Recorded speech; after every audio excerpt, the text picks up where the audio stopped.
บ่เคยยอมผู้ใดจากเธอจนได้เสื้อว่าอายเสือหัวหน้าจีโกประจำหมู่บ้านจีโกน้อยใหญ่ได้ยินสื่อเสือยานจนขาสั่นไผ่เขาก็หูกันอยู่แถวนี้นั้นคนซื้อว่าเสือแค่พออยากเสือวันนี้อายเสือต้องหมดความเก่งถึกสาวขี้เรือเฮ็ดเส้นบ่มีฮอดสีที่เป็นลายเสือ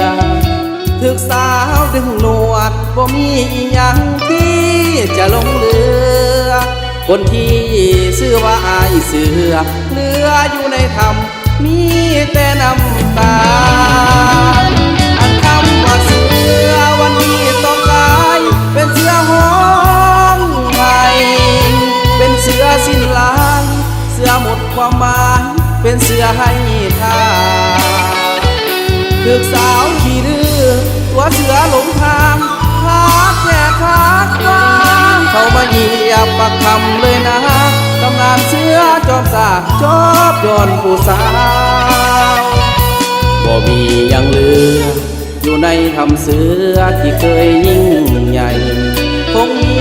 แต่เสือตัวใหม่นั่งให้ปากคำย้อนคิดนำสาวเข้าตัวแขนเสือเจ็บจนแขนน้ำตาไหลยาวตำนานเจ้าเสือจอมเก่ากลายเป็นแมวเมานั่งเฝ้าน้ำตา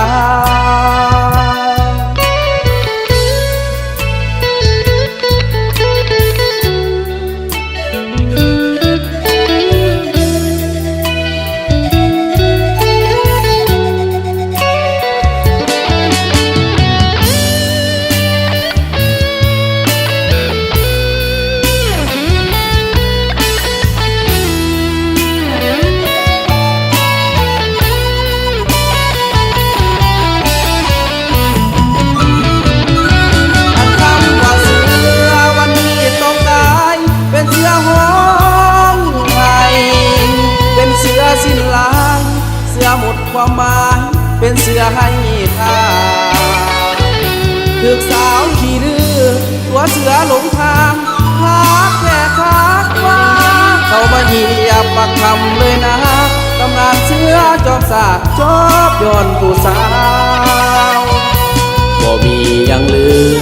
อยู่ในธรรมเสือที่เคยยิ่งใหญ่คงมีแต่เสือตัวใหม่นั่งให้ปากคำย้อนคิดนำสาวเข้าตัวแขนเสือเจ็บจนแขนน้ำตาไหลยาวตำนานเจ้าเสือจอมเก่ากลายเป็นแมวเมานั่งเฝ้าน้ำตา